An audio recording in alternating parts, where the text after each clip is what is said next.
prominent writer,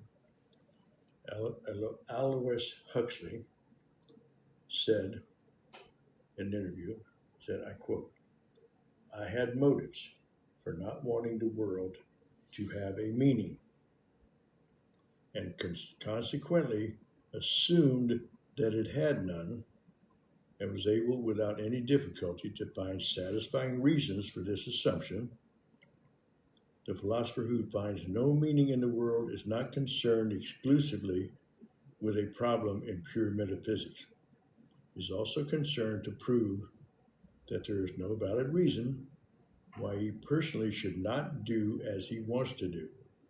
For myself, and no doubt for most of my friends, the philosophy of meaningless was essentially an instrument of liberation from a certain system of morality.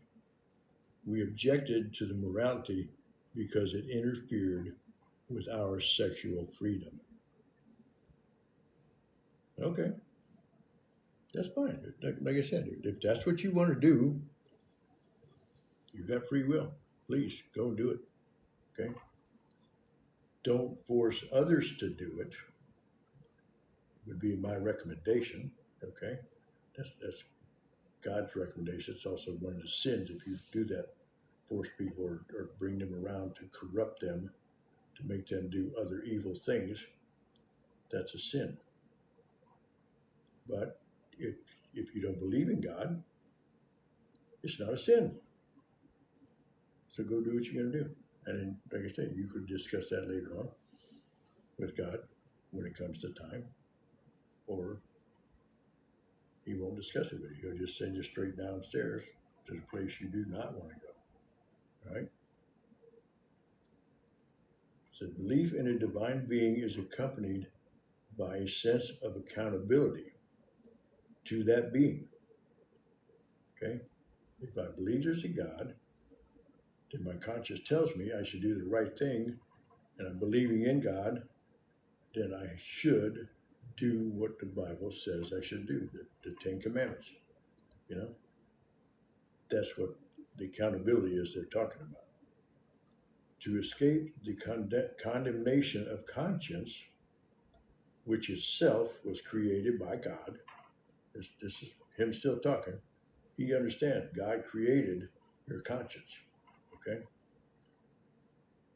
Some simply deny the existence of God. They tell themselves there is no judgment day, there's no overseer of the world, I can live as I please.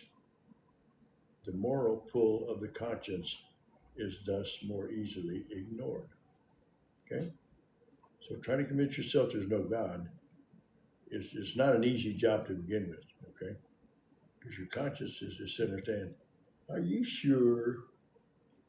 Do you really believe there's no God? You're fighting with your conscience because God gave you a conscience, which tells you right from wrong. That's why you shouldn't be stealing from people. You shouldn't be lying. You shouldn't be killing people. You know, all that stuff you should not do. It's in the Ten Commandments. It's right there. You can read it any day you want. Okay, it's in the Bible. Read it. Those are the things you should do.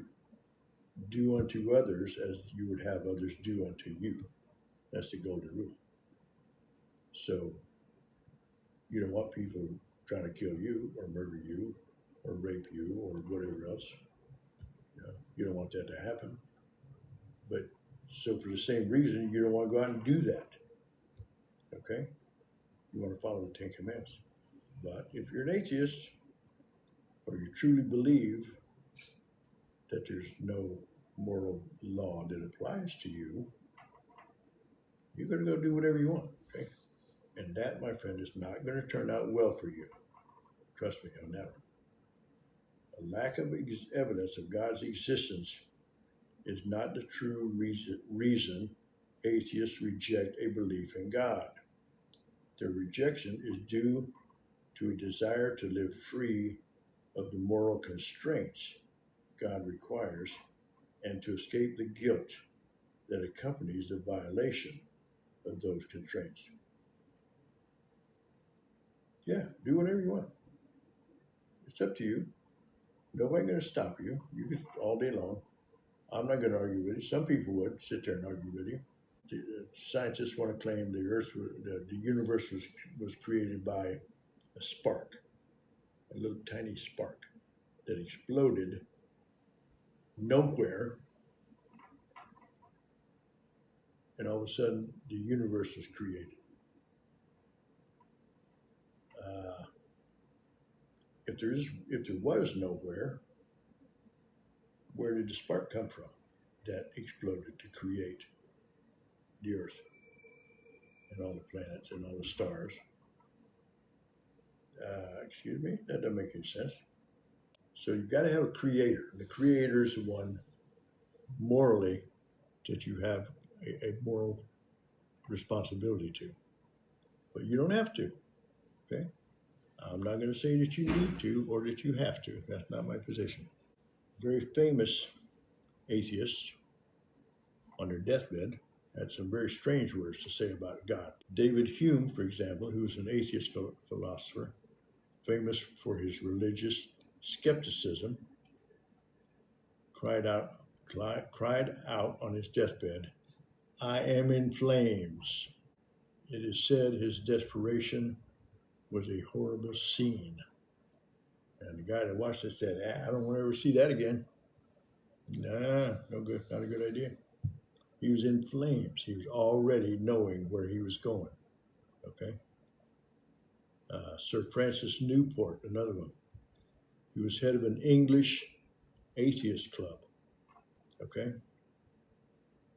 And all of his friends from his atheist club were gathered around his deathbed. He said, "You need not tell me there is no God, for I know now there is one, and that I am in his presence.